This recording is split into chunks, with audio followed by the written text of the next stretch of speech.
Welcome to the Revenge Storytimes channel. Ron's early return. I sat in my favorite chair, with the 9mm pistol in my hand, and waited for the lovers to come down the stairs from my bedroom after finishing their affair. I had moved the chair from my room and placed it at the foot of the stairs so that it would be out of sight until they reached the last step. They were so engrossed in their act that they didn't hear a thing.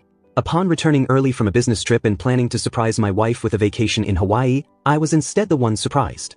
Men's and women's clothing were scattered on the floor, leading to the stairs and further up, clearly thrown aside in what seemed like a frantic rush to reach the bedroom. While waiting, I called my partner, who handles criminal cases at our law firm, and told him what I had discovered at home. I mentioned that I would likely be released on bail tonight. He assured me he would meet me at the station and told me not to kill anyone. I laughed and said I'd try not to. I found Irene's lover's pants, took his wallet with his ID, credit cards, and pictures of his wife and kids. Then, I noticed his cell phone tossed on the coffee table, out of habit, I suppose, indicating that this wasn't a one-time occurrence. I picked it up and called his house. While I waited, I realized I needed company, someone to talk to, someone who would understand the pain of betrayal I was feeling in anticipation of the upcoming confrontation. The phone rang 3 times before a very annoyed woman answered. It was almost 1 a.m., Jeffrey. Where the hell have you been, you bastard? Today, I mean yesterday, was your daughter's 5th birthday, and you broke her heart. One more time, and I swear I'll divorce you. I'm sorry to wake you, Mrs. Connor, I replied. I didn't know what time it was. Jeffrey is very busy right now, so I'll have to relay your message a little later. And who are you? How did you get Jeffrey's cell phone? She finally asked. My name is Ronald Kelly, and I found his phone thrown on the coffee table when I got home early from a business trip, I replied. Kelly? You're not Irene's husband, are you? She's Jeffrey's secretary, she asked hesitantly. Yes, I'm afraid I'm guilty. And my soon-to-be ex-wife seems to be more than just Jeffrey's secretary, I replied calmly. She didn't seem to grasp the gravity of my statement and said, I don't care how busy he thinks he is. You need to call him now or tell him to never come home again. Oh, Mrs. Connor, I don't think he'll be able to come to the phone anytime soon, much less come home. You see, he'll have to wait until the EMTs sew him back up after I shoot his sorry ass for sleeping with my wife, in my house, in my bed. Needless to say, I'm more than a little annoyed with Jeffrey Boy and my soon-to-be ex-wife, I stated calmly. What did you say? She shouted. Yes, at this very moment, they are upstairs having fun, or at least what little fun they have left. I just didn't have the heart to go up there and shoot them because it would really mess up my bed. Besides, I'm so mad at them right now that I might not hit my target and end up killing them both. So, I'm waiting for them to finish up and come downstairs for something to drink. Irene always likes to have something to drink after a raucous session, I said. Oh, I should get going. I think I can hear them coming down the stairs. If it works out, I might let Jeffrey Boy call you soon, so stay by the phone. As a last resort, I'll have Irene call you to see what hospital the ambulance will take her to. I don't want to ever see him or hear from him again, she replied. Mrs. Connor, please think of your children. They will hate you for depriving them of their father while he recovers in the hospital. You don't deserve that. As far as I can tell, you don't deserve any blame in this whole affair, I cautioned her. Neither do you, she sighed. Okay, I'll wait for your call, and then she disconnected. Irene was lying there, recovering from being satisfied by Jeffrey for the 3rd time that night, when she thought she heard someone talking downstairs. Jeff, did you hear something? She asked. Jeffrey, so absorbed in his own admiration of his sexual prowess and his ability to charm stupid married secretaries, heard nothing but the sound of his own ego inflating. No, Irene, I didn't hear anything. But then, listening more closely, he thought he heard a faint voice, muffled but distinct. Yeah, I'm not sure what it is, but I think I hear something. Oh, it's probably just the answering machine recording a call from Ron, Irene replied casually. What is that idiot doing calling after 1 o'clock in the morning? Doesn't he have any intelligence at all? Jeffrey scoffed. Is it that late already? Ron never calls after 10 p.m. He doesn't like to wake me up in the middle of the night. It must be some kind of emergency if he's calling so late. Irene got up, put on a robe, and headed out to check the answering machine. Jeffrey, being God's gift to women, didn't bother grabbing a robe. He simply followed Irene down the stairs, stark naked, planning to pour himself a glass of Ron's prized Glenlivet. After all, he enjoyed Ron's scotch nearly as much as he enjoyed Ron's wife. As Irene descended the stairs, she suddenly stopped abruptly, sensing something was wrong. Jeffrey, caught off guard, bumped into her, and they both nearly tumbled down the staircase. Watch it! Jeffrey snapped, but before he could say more, the living room light clicked on. There, seated calmly in a chair 5 feet away, was Ron. In his hand was a 9mm pistol, pointed directly at them. Irene let out a sharp shriek, and Jeffrey's face turned ghostly pale. Ron, that's not, Irene stuttered, but the look in Ron's eyes cut her off. She realized, in that instant, that her life with him was over.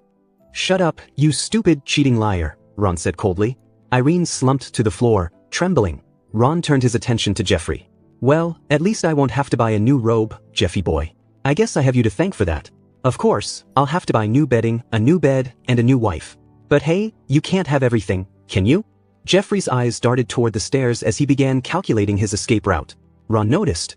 With a sharp crack, he fired a round into the wooden railing behind Jeffrey. Damn, now I'll have to buy a new railing. But don't leave now, Jeffy boy. We've got so much to talk about, so much to settle, and so little time. You're going to owe me a lot for sleeping with my wife, and we need to settle up right now. Ron's cold gaze shifted to Irene, who was still sitting frozen on the floor. How long has it been, Irene? How many times has he slept with you? Actually no, don't answer that. I already know. 6 months. 6 months of sneaking around behind my back every time I left town. Tears welled in Irene's eyes, and her voice came out in a whisper. 6 months, Ron. Every trip for 6 months. 6 months, Ron repeated bitterly. God, that sounds so filthy when you say it out loud. And no condoms? Did you try to get pregnant, Irene? She shook her head desperately. No, Ron. I never. Ron turned back to Jeffrey. So, Jeffrey boy, tell me, do I need to get tested for STDs? Oh, don't bother answering. Of course I do. What kind of idiot would trust you to tell the truth? Irene isn't the only secretary you're sleeping with, is she? Come on, Jeffrey, be honest. Jeffrey stayed silent, his face flushed with humiliation. Irene gasped as the reality set in. She had never even considered the possibility of an STD, of putting Ron's health in danger. Oh God, Ron. I'm so sorry.